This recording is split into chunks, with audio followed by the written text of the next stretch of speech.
오늘 우리 함께 볼 말씀도 지난 주일날 함께 봤었던 말씀인데 믿음의 동기에 대해서 함께 좀 살펴보려고 해요. 오늘 믿음의 동기가 뭔가. 지난주의 제목이 깨끗하게 한 후에 진영에 들어올지니라. 우리가 주의 깊게 봐야 될 말씀은 깨끗하게 한 후에. 본문 말씀은 민수기 31장 1절, 2절, 그리고 23절, 24절에 있는 말씀인데 이 말씀을 먼저 읽고 그리고 나서 민수기 25장부터 한번 말씀을 쭉 한번 보겠습니다. 오늘 말씀은 깨끗하게 한 후에라고 하는 핵심 구절을 한번 보겠는데 잘 보세요. 이스라엘 자손의 원수를 미디안에게 갚으라. 이스라엘의 원수가 미디안이라는 거죠. 그 후에 내가 내 조상에게 돌아가리라. 그러니까 미디안과의 전쟁 후에 그리고 그냥 그 땅에서 모세는 죽는다라는 얘기, 돌아간다라는 건 조상한테 돌아간다는 건 죽는다는 얘기니까.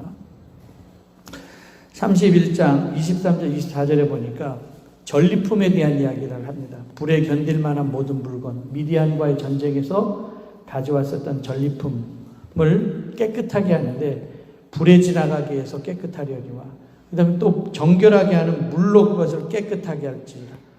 불에 견디지 못하는 것은 물에 지나가게 하고 불을 견딜 수 있는 것은 불을 지나가게 하고 그래서 불과 물을 지나가게 해서 그 미디안에게서 뺏었던 전리품들을 깨끗하게 하라는 그런 말씀입니다. 갑자기 그리고 민수기 25장, 26장, 28장, 31장에 있는 말씀을 우리 질문하고 대답하는 걸로 그렇게 한번 보겠습니다. 26장 1절, 2절에 보니까 연병후 이렇게 나왔는데 연병후라고 하는 것은 민수기 25장에 바알볼에서 우상숭배하고 음행으로 해서 전염병으로 24,000명이 죽은 이야기가 있죠. 그 연병 후에 아론의 아들 엘르아살에게 이스라엘 자손의 총수를 세라고 얘기를 합니다. 조상의 가문을 따라 가족별로 이제 총수를 세는데 그래서 루벤 지파부터 시작해서 12지파의 총수를 다 세죠. 그 센 사람은 20세 이상으로 전쟁에 나갈 만한 사람들을 계수합니다. 각 지파별로 계수한 후에 땅 분배를 하게 되는데 땅 분배는 명수대로 땅을 나눠줘서 기업을 삼게 하라. 그래서 수가 많은 사람에겐 많을, 적게 있는 사람은 적게. 그러니까는 공평하게 분배를 하라. 그런 얘기예요. 근데 민수기 26장에서 그렇게 여러분들 쭉 읽어보면은 이거 다 머리 숫자를 센 다음에 각 지파별로 땅 분배하는 이야기가 민수기 26장에 나와 있어요. 그런데 문제가 있습니다. 뭐냐면 아들이 없는 집이 있었어요. 딸만 있는 집. 전쟁에 나갈 만한 20세 이상의 사람 숫자로 세서 계수를 하라고 했는데 아들이 없는 집. 그러면 이 사람들은 종족 중에 삭제되리니까 그러면서 딸만 있는 집, 특별히 므낫세 지파에 슬로브앗이라고 하는 이 딸만 있는 집이 있었는데 이게 우리는 너무 억울합니다. 우리한테도 기업을 주시옵소서. 그래서 그 사연을 하나님께 아뢰입니다. 그랬더니 하나님께서 모세에게 말씀을 하시기를 그래 슬로브앗의 딸들의 말이 옳다. 아버지의 형제 중에서 그들에게 기업을 주되 아들이 없으면 그의 기업을 딸들에게 돌릴 것이다. 그러니까 명수 지파대로 억울함 없이 공평하게 잘 분배를 하고 이게 억울한 공동체가 되지 않게 하기 위해서 그리고 아들이 없는 집도 있을 거 아닙니까? 딸들이 있는 집. 그런 딸들이 있는 집도 딸들에게 그 기업을 돌리라. 그래서 그 누구도 땅 분배에 있어서 억울함이 없도록 하라. 그렇게 이제 공평하게 분배를 하게 됩니다. 이렇게 땅 분배를 마친 후에 하나님께서 가나안 땅에 들어가서 이스라엘 백성들이 제일 먼저 회복해야 될 게 뭘까? 그거를 말씀하고 있는데 그게 이제 28장부터 나와요. 민수기 28장부터. 당연히 그건 뭐예요? 예배 회복이다. 예배 회복. 그래서 28장 6절부터 시작해서 예배 회복과 절기 회복에 대해서 나오는데 제일 먼저 나오는 예배 회복은 상번제. 상번제는 매일 아침 저녁으로 드리는 예배입니다. 그래서 이스라엘 백성들이 가나안 땅에 있을 때 상번제가 회복되지 않았었는데 가나안 땅에 들어가게 되면은 제일 먼저 상번제. 우리는 매일 새벽 기도도 얘기할 수가 있겠죠. 두 번째, 안식일. 안식일이라고 하는 건 지금 우리 주일 예배잖아요. 그래서 안식일을 거룩하게 지켜라. 그래서 우리 주일 예배가 회복돼야 된다는 거죠. 그리고 이제 28장 11절에 보니까 초하루에 드리는 예배. 우리 월상 예배가 많이 약해졌는데 이 초하루에 드리는 예배, 매일 첫날 드리는 예배가 회복돼야 된다. 그러니까 다른 날에 새벽 기도를 못 나와도 그냥 그 첫째 날은 나오면 좋겠죠. 첫째 날, 1일 되는 날, 월상 예배. 그리고 이제 절기에 대한 회복이 나오는데 이스라엘 백성들이 가장 중요하게 생각했었던 것은 해방절기였었던 유월절 절기를 가나안 땅에서 지키고, 민수기 28장 26절에 보니까 77절, 유월절 후에 7주 지난 후, 그러니까 50일 되던 해, 신약으로 얘기하면 오순절입니다. 우리 지금 개신교로 얘기를 하면은 6월절 지난 다음에 7월 첫째 주에 드리는 맥주 감사절. 그래서 77절 예배를 회복하라라는 거죠. 그리고 10분의 1에 대한 이야기, 그 다음에 11조에 대한 회복을 얘기를 하고 있고, 그리고 일곱째 달 그 초하루, 그러니까 이스라엘 백성들이 6월달은 3월 달에 있기 때문에 일곱째 달 되면 우리나라 역으로 따지면 10월 달입니다.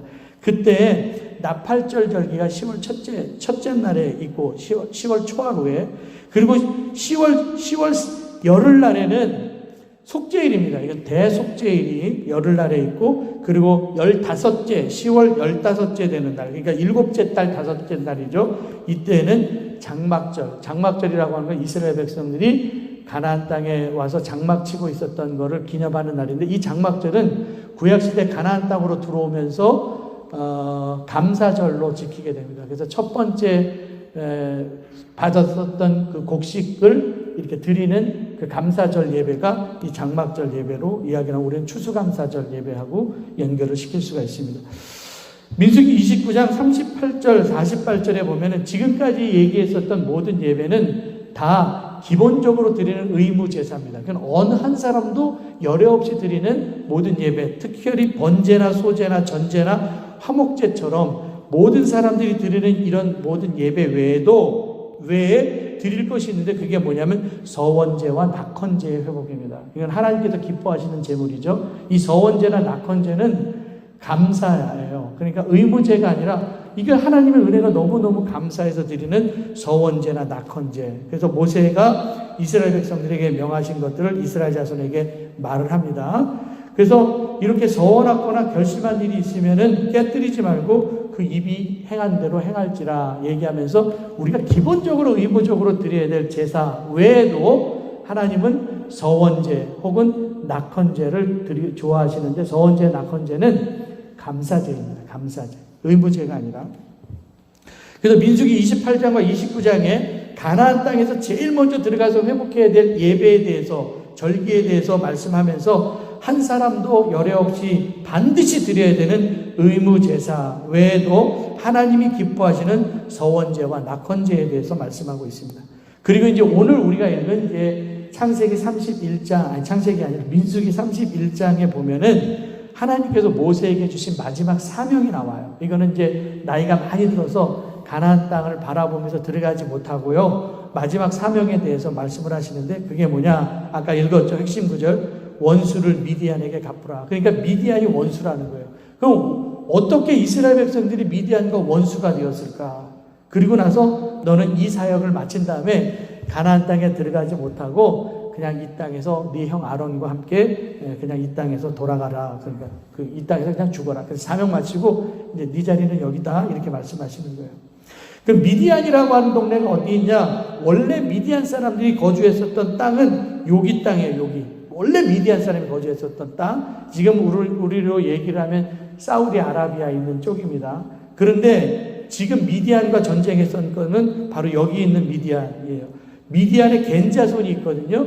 미디안의 겐자손과 지금 여기에 나와 있는 미디안은 그 미디안을 조상이긴 하지만 그 지류가 다른 사람들입니다. 원수를 갚으라고 하는 미디안은, 원래 미디안이 있었던 땅은 여기에요. 원래 미디안이 누구냐? 그리고 미디안이 모세와 전멸했었던 미디안은 지금 여기 살고 있었던 미디안입니다. 잘 기억해야 돼요. 이걸 여러분들을 그냥 한번 보라고 제가 지도를 놓은 거예요. 아브람이 사라가 죽은 후에 후처 그두라를 얻습니다. 그두라가 6명의 아들을 낳는데 그 중에 4번째 아들이 미디안이에요. 그러니까 아브라함의 아들 그두라의 후처를 통하여서 아브라함의 아들이 미디안입니다. 그러니까 아브라함은 이미 이삭을 얻었고 이스마엘도 있었잖아요. 그래서 이삭은 사라를 통하여서, 이스마엘은 하갈을 통하여서, 그리고 그 뒤에 그두라를 통하여서 미디안이 낳게 되죠. 그 미디안의 아들들 가운데 또 한옥이라고 하는 사람이 있었거든요. 이 한옥은 원래 아라비아 거주하에 있었던 미디안 원래 본래 지파 사람들입니다. 그러니까 이 미디안 가운데서도 모세를 도운 미디안이 있어요. 그 기억나는 사람이 누구냐면 미디안의 제사장이었던 이드로는 누구예요? 모세의 장인이었어요. 모세를 도운 사람들이었었잖아요. 여기에서 나중에 그 겐 족속이 나오는 거예요. 이 겐 족속에서 나중에 누가 나오냐면 레갑 족속이 나와요. 레갑은 하나님의 말씀 전통을 잘 지켰었던 민족이잖아요. 그래서 미디안이 요런 미디안들은 나중에 출애굽 이후에 그 이스라엘 백성들하고 연합하게 됩니다. 그런데 지금 여기서 미디안을 멸하라고 했었던 그런 미디안의 다른 부류입니다. 다른 부류. 그래서 이 다른 부류는 어디에 살았냐? 그러니까 모압들에서 미디안 족속, 모압들에 살고 있었던 미디안 족속이에요. 모압들. 우리 지금 이스라엘 백성들이 가나안 땅 건너기 위해서 바로 지금 모압들에 있잖아요. 그 모압들에 있었던 미디안 사람들에게 원수를 갚으라고 얘기합니다. 미디안 사람 그러면 또 생각나는 사람이 있어요. 누구냐면은 요셉을 팔려고 갔었던 미디안 노예 장사한테 요셉을 팔아버리잖아요. 형들이. 그때 미디안 사람이 나오는데 이 사람들은 어디에 살고 있었냐면 모압 지역에 살고 있었던 사람들이었습니다. 모압 지역. 아라비아 쪽이 아닙니다. 모압 지역입니다.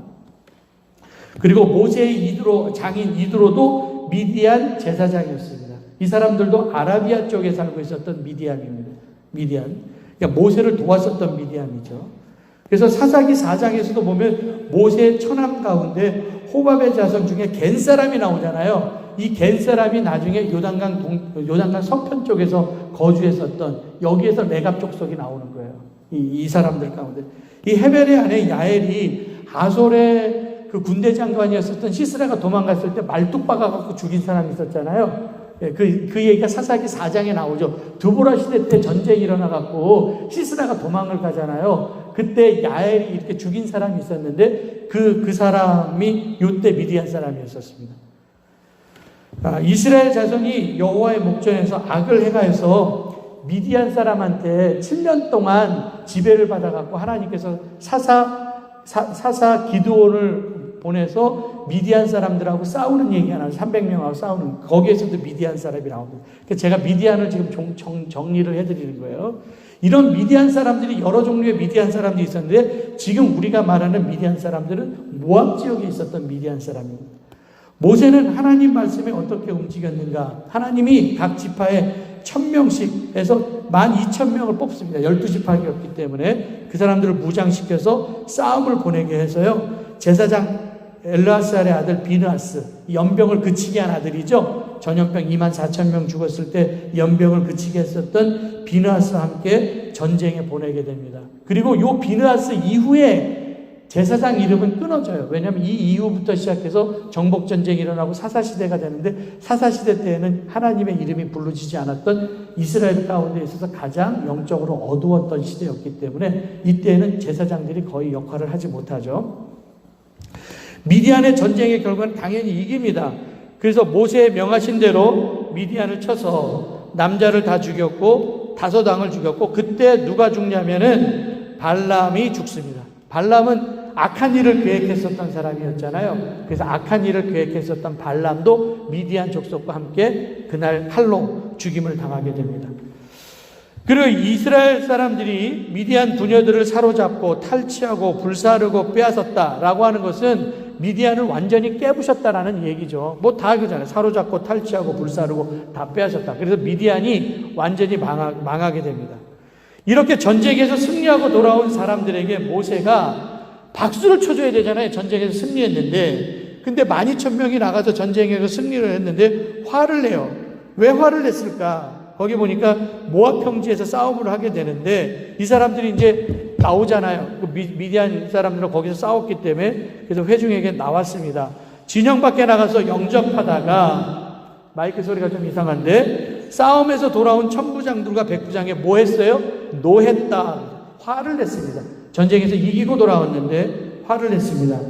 그래서 이제 첫 번째 이유가 뭐냐? 화낸 첫 번째 이유, 왜 여자들 다 살려뒀냐? 그리고 발람의 꾀를 따라서 이들은 바알볼의 사건에서 여호와 앞에서 범죄해서 연병이 일어나게 했던 사람들이다. 그렇게 얘기를 하죠. 여자들을 시켜갖고 음행을 시키잖아요. 그래서 미디안 여자가 주동이 돼갖고 이스라엘 백성들을 음행하게 하잖아요. 그래서 발람의 꾀를 따라서 이스라엘 백성들을 부올의 땅에서 범죄하게 했었던 이 사람들을 왜 그대로 살려뒀냐? 이 사람들은 연병이 일어나게 했던 사람이다. 이렇게, 그래서 이제 화를 낸 거예요. 왜 죽여야지 왜 화를 냈냐? 진멸하라고 그랬는데.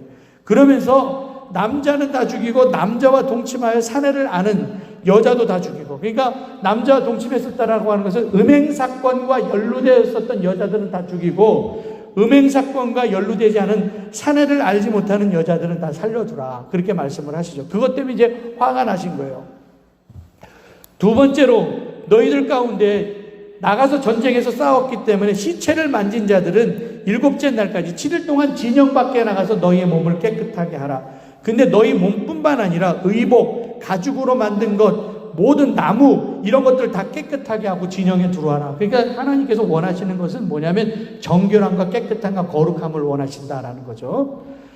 그리고 이제 세 번째로 나가는 것은 아까 우리 본문에서 얘기했던 것처럼 금은동, 철, 주석 같은 것들은 불에 안 타기 때문에 이것들은 불에 들어가게 해서 깨끗하게 하고, 이건 미디안 사람들에게 빼앗았던 전리품들입니다. 그 전리품들을 빼앗게 하고, 그리고 불에 지나가면 다 탈 것들은 물로 지나가게 해서 물로 깨끗하게 씻겨라. 여기서 얘기하는 것들은 전부 다 깨끗하게 하고, 그리고 너희들은 옷을 빨아서 깨끗하게 한 후에 진영에 들어와라. 그래서 모세가 세 번째로 얘기했었던 것은 깨끗하게 하라 라는 거죠. 첫 번째는 왜 그거 살려놨어? 두 번째는 전쟁에 들어갔었던 사람들 나가서 7일 동안 깨끗하게 해. 그리고 전리품까지도 깨끗하게 해. 이거 얘기를 하고, 그리고 이제 네 번째로 보면은 전리품들을 나누게 되는데, 그러면은 뭐 이렇게 사로잡은 사람도 있고 짐승도 있을 거 아닙니까? 이것들을 다 하나하나씩 계수를 해서 그 얻은 물건을 반분, 그냥 반 딱 나눠서 전쟁에 나갔었던 군인들에게 반 주고 전쟁에 나가지 않았었던 회중들에게 반씩 줘라. 그러니까 전쟁에 나갔었던 사람들만 전리품을 취하는 게 아니라 똑같이 회중들에게 반반씩 나눠줘라. 그렇게 얘기를 하는 거예요. 그래서 전쟁에 나갔었던 군인들은 소나 낙이나 양떼 가운데에서 자기네들 받을 것 외에 500분의 1은 제사장 엘르아살에게 갖다 주고, 그래서 이제 마리수가 이제 다 31장에 보면 다 나와요. 그래서 전리품의 수가 나오는데, 그럼 어떻게 분배를 했는가? 그 탈취물들 가운데 요거 민수기 31장 32절부터 35절까지에 보니까 탈취물 가운데 양이 67만 5천 마리, 소가 7만 2천 마리, 나귀가 6만 1천 마리, 그리고 남자와 동침하지 않았고 사내를 알지 못하는 여자가 3만 2천 명, 이게 이제 전리품의 수예요. 그래서 요것들을 반분을 합니다. 절반 군인에게 주고 절반은 전쟁에 나가지 않았던 일반 백성들에게 주잖아요. 그래서 총 67만 5천 마리의 양, 31장 36절에 보니까 군인들이 받았었던 것은 33만 7,500마리, 반이에요. 그리고 군인들 회중이 받은 절반은 33만 7,500마리 똑같이 나눈다라는 거예요. 똑같이. 그리고 군인들이 받은 것 가운데 전체 전리품 가운데 1%의 10분의 1입니다. 그래서 성경에는 500분의 1로 나와 있는데 이거는 거제로 드린다. 거제라고 하는 것은 이렇게 들어서 드리는 거야. 하나님께서 이렇게 들어서 드리는 게 거제이고요. 전제나 관제는 물로, 기름으로 혹은 피로 드리는 게 전제입니다. 거제는 이렇게 들어서 드리는 게 전제입니다. 거제입니다. 그러면서 민수기 31장 37절부터 41절에 보니까 여호와께 곡물로 드린 것들 가운데 이게 이제 500분의 1을 드리는 거예요. 675마리, 이건 제사장한테 드리는 겁니다. 그 중에서 72마리, 그리고 61마리, 그리고 여자들은 32명, 이거를 이제 드리는 거예요. 이건 군인들이 드린 거고, 그리고 일반 백성들은 전체 전리품 가운데 1%, 이건 50분의 1을 레위 사람들은 더 많을 거 아니에요. 제사장들은 적을 거 아니에요. 그래서 적은 사람들은 500분의 1로 주라고 얘기를 한 거고, 레위 사람들은 많을 거 아니에요. 레위 지파 한 지파니까. 레위 지파 사람들은 니네들이 받은 것 가운데에서 50분의 1을 레위 사람들한테 주라. 이게 다 왜 이런 얘기가 나오냐면 공동체 가운데 분배를 할 때 어떤 한 사람도 억울함이 없도록 분배를 하라는 거예요. 기본적인 얘기는. 그러면서 짐승의 50분의 1을 취하여서 여호와의 장막을 맡은 레위 사람들에게 주어서 모세에게 명령하신 같이 하라. 그렇게 얘기를 하고 있는 거예요. 그래서 교회에서 성막에서 일하고 있는 모든 사람들, 제가 요거는 총계를 표로 이렇게 만들어 놨거든요. 그래서 양, 소, 나귀, 여자 뭐 이렇게 해서 아까 요거 나와 있는 그대로입니다. 군인들은 여기 똑같이 2분의 1, 2분의 1 했고, 제사장들은 거기에서 전체 가운데서 500분의 1, 그러니까 500분의 1, 500분의 1, 500분의 1, 그리고 백성들은 레위인에게 해서 요렇게 해서 레위인들은 50분의 1, 50분의 1, 여기는 500분의 1, 이렇게 해서 나눠준 거예요. 그래서 전혀, 여기는 제사장은 왜 그랬다고 그랬어요? 수가 적기 때문에 500분의 1, 레위인은 수가 많기 때문에 50분의 1, 이렇게 나눈 겁니다. 공평하게 나눈 거예요. 그리고 이제 마지막으로 하나 더 전리품들 가운데서 취한 게 있었는데, 하나님께 봉헌한 것이 있습니다. 그 하나님께 봉헌한 것의 의미가 뭘까? 군대 지휘관들과 천부장, 백부장들이 모세에게 나가서 군인들을 계수했으니 12,000명이 전쟁에 나갔었잖아요. 근데 한 사람도 충나지 않았다라고 하는 것은 전쟁에 나가서 한 명도 죽지 않았다라는 겁니다. 12,000명이 그대로 돌아왔다라는 거예요. 그럼 그대로 돌아왔었던 사람들의 생명의 속전을 하라는 거죠. 원래 생명의 속전들이 있었잖아요. 그래서 여호와 앞에 너희들이 받았었던 것, 금패물, 발목고리, 손목고리, 인장바지, 귀걸이, 목건들을 생명을 위하여 여호와 앞에 속죄하라고, 생명의 속전을 한 사람당 12,000명의 생명 속전을 드리라고 얘기를 합니다. 그래서 제사장 엘르아살이 그들에게 금으로 만든 패물을 취하여서 거제로 드린 게 16,750세겔. 이거 어마어마한 겁니다. 16,750세겔. 제가 이거 돈으로 계산을 하다가 그냥 포기를 했어요. 여러분들 나중에 집에 가서 계산을 해요. 이런 것들을 이스라엘 사람 몇십억 돼요. 그냥 그렇게 여러분들 계산을 해보면.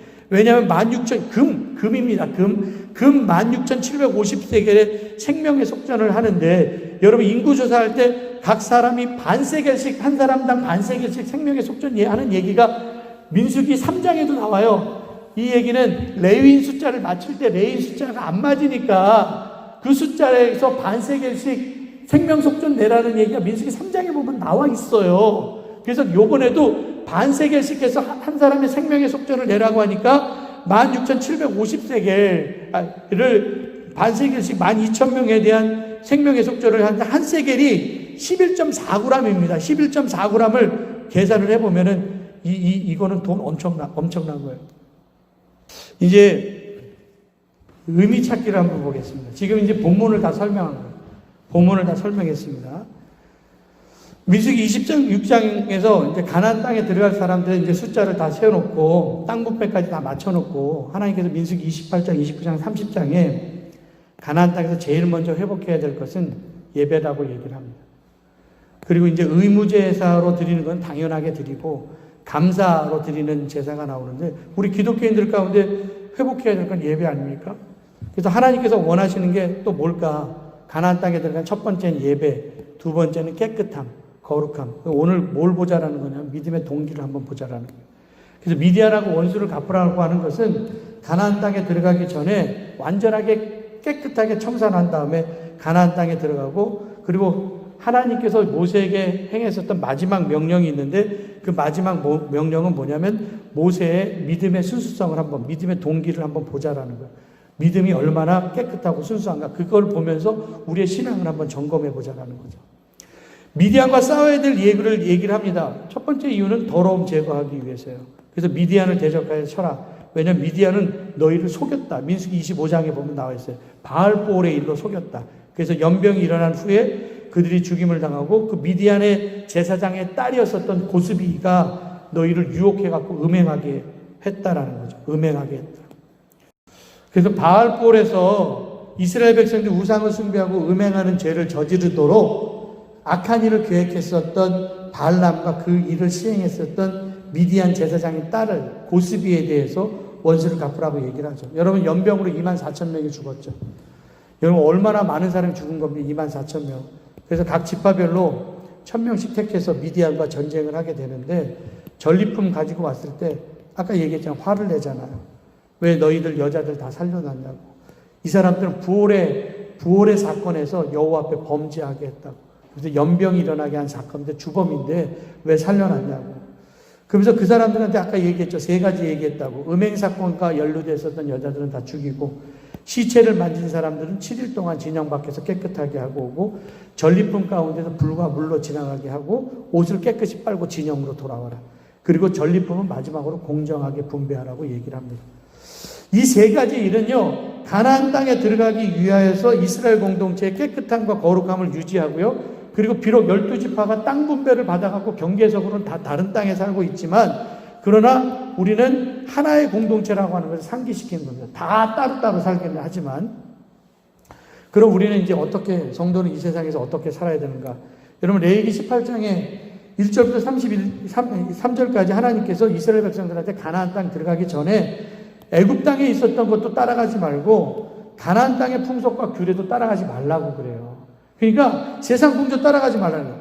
가나안 땅에 들어가면 가나안 땅에 살고 있었던 사람도 있을 거 아니에요. 이방 사람들 금방 물들 수가 있다. 그래서 레위기 18장 19장의 주제는 뭐냐면 하나님이 거룩하니까 너희도 거룩하라.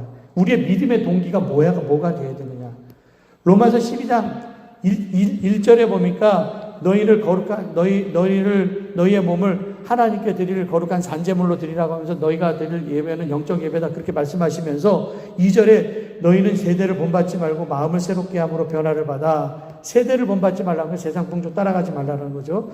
하나님의 선하시고 온전하신 뜻이 무엇인지 분별하도록 하라. 예배자의 삶이라고 하는 게 뭐냐 그랬더니 그냥 세상 풍조 따라가지 않고 하나님의 뜻대로 사는 것이다라는. 그러면 충성의 동기가 어떠해야 되는가? 충성이라고 하는 건 당연히 보상을 바라지 않는 믿음이죠.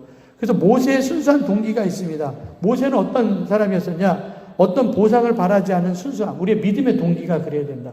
그래서 모세는 자기 자신이 가나안 땅을 바로 앞에 두고 들어가지 못한다는 걸 이미 알고 있었어요. 민수기 20장 12절부터 13절에 보니까 하나님께서 무리바 사건으로 내 거룩함을 드러내지 못했다고 얘기를 하잖아요. 하나님께서 무리바에서 물이 없다고 백성들이 불평을 할 때 그냥 가리키라고만 얘기를 했는데 가리키지 않고 화가 난다고 막 불평하는 백성들 때문에 모세가 지팡이가 바위를 2번 딱딱 치는데 그것으로 이스라엘의 목전에서 너가 내 거룩함을 드러내지 않은 거로 너는 내가 허락한 그 땅에 들어가지 못할 것이다 라고 말씀을 하고 있습니다. 그래서 무리바의 물, 거룩함 거기서 나타내지 못했다라는 거죠. 그리고 민수기 27장 이제 17절과 14절에 모압 땅에 다 왔습니다. 아바림 산에 올라갔을 때 모압 땅이 이렇게 가나안 땅이 앞에 이렇게 보이고 있는데 그 땅을 바라보라고 하면서 그는 지금 가지도 못하는 땅이에요. 자기는 그 땅만 바라보면서 내 형 아론에게 돌아간 것 같이 너는 이 땅에서 죽을 거야. 신광야에서 회중들이 분쟁할 때 원망할 때 내 명령을 거역하고 그 물가에서 내 거룩함을 그들의 목전에서 나타내지 않았다. 그래서 너는 그 땅에 들어가지 못한다. 진짜 억울한 일 아닙니까?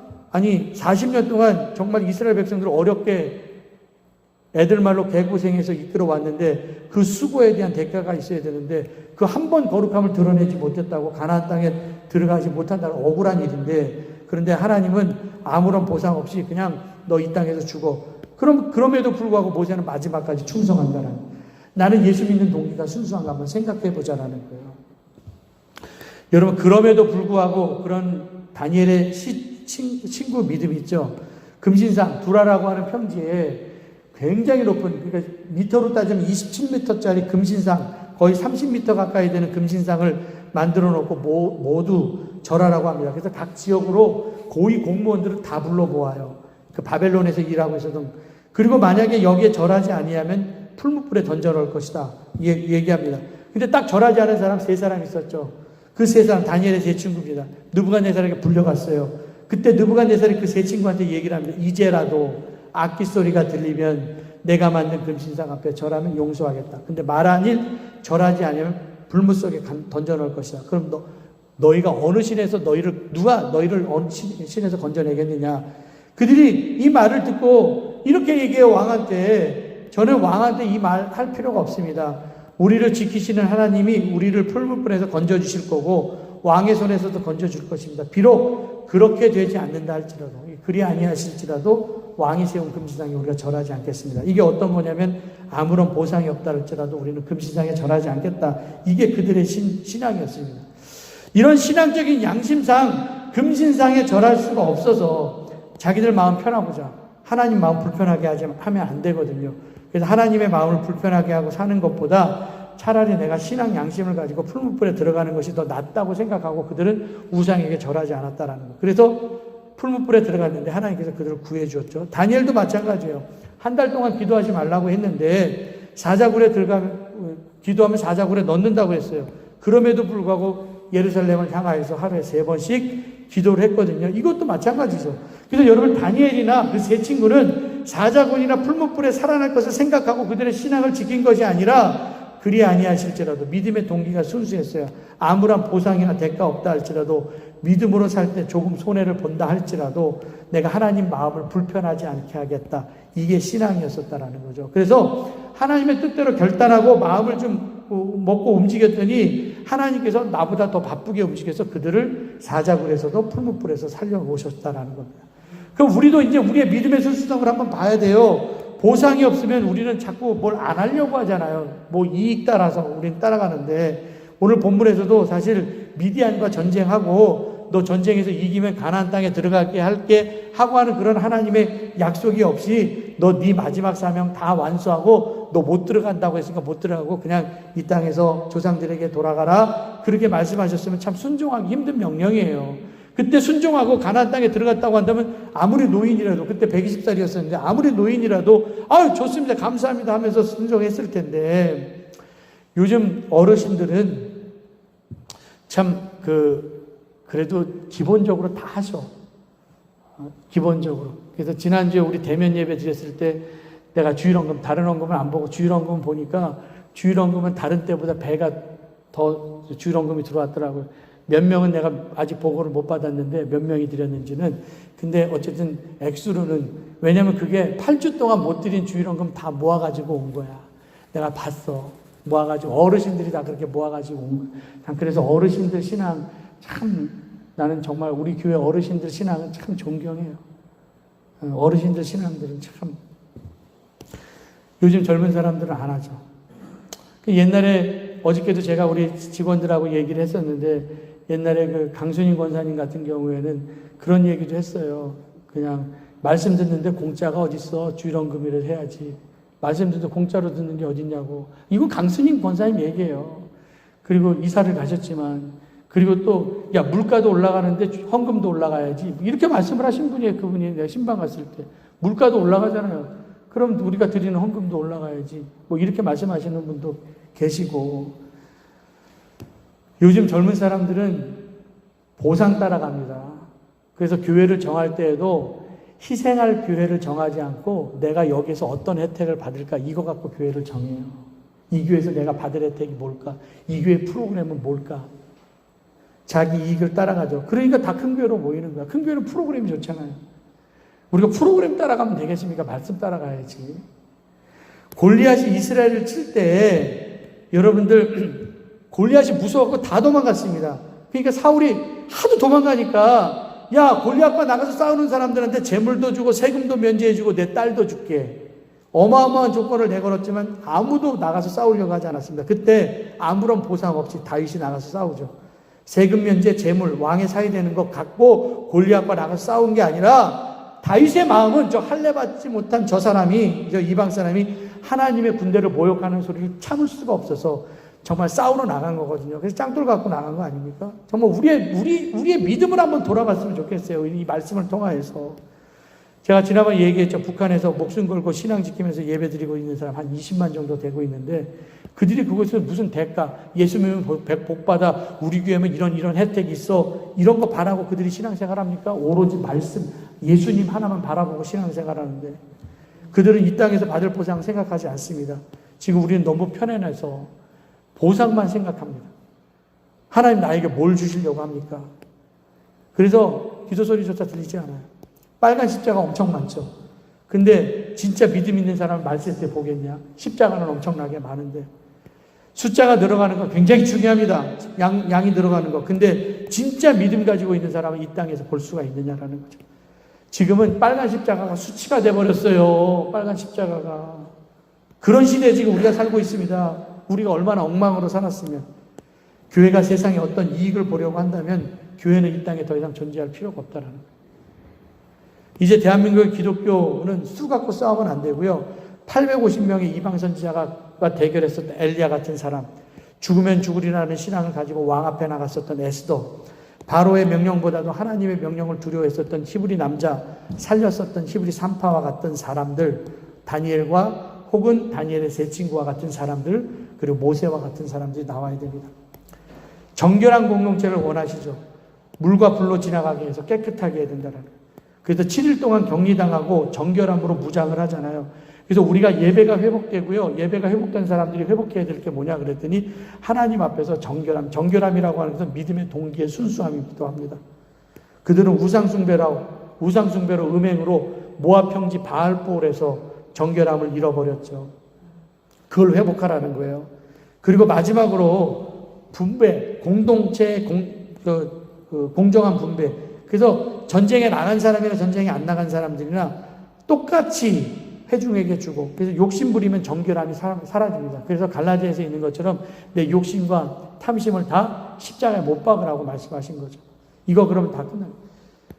결론입니다. 그럼 우리 이제 한번 생각해 보자라는 거예요. 하나님 나라의 공동체가 어떤 공동체가 되어야 되는가? 당연히 정결한 공동체가 되어야죠. 하나님이 원하시는 건 깨끗함입니다.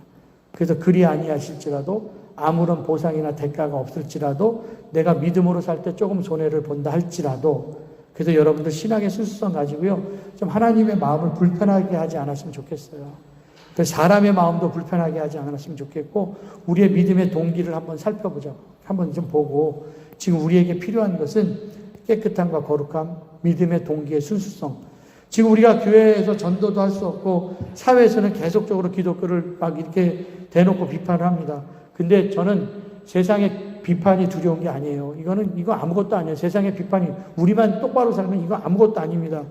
우리가 정말 두려워해야 될 게 뭐냐? 교회가 교회다워지지 못하는 것, 성도가 성도다워지지 못하는 것, 목사가 목사답지 못한 것, 이것이 더 두려운 거 아닙니까? 여러분, 우리 교회가 하나님 보시기에 좋은 공동체, 생명의 샘이 흘러내리는 살림 공동체가 되어서요, 정말 사람들이 오고 싶어하는 교회, 그리고 여러분들에게 질문을 유발할 수 있는, 나도 너가 믿는 예수님 하나님 믿었으면 좋겠어, 네가 다니는 교회 나도 좀 데리고 가면 안 돼? 이렇게 우리가 변화를 받아야 된다는 거죠. 오늘 딱 두 가지만 기억하면 됩니다. 첫 번째는 예배의 회복. 그래서 2021년도에 예배의 회복이 있기를 바라고요. 그리고 그 예배에 회복된 사람들이 거룩한 산재물로 살아서 이 세상 풍조 따라가지 아니하고 하나님의 온전하시고 거룩한 하나님 기뻐하시는 뜻이 무엇인지 바르게 분별하며 살아갈 수 있는 우리 모든 성도들 되시길 주님의 이름으로 간절히 기도드립니다. 네.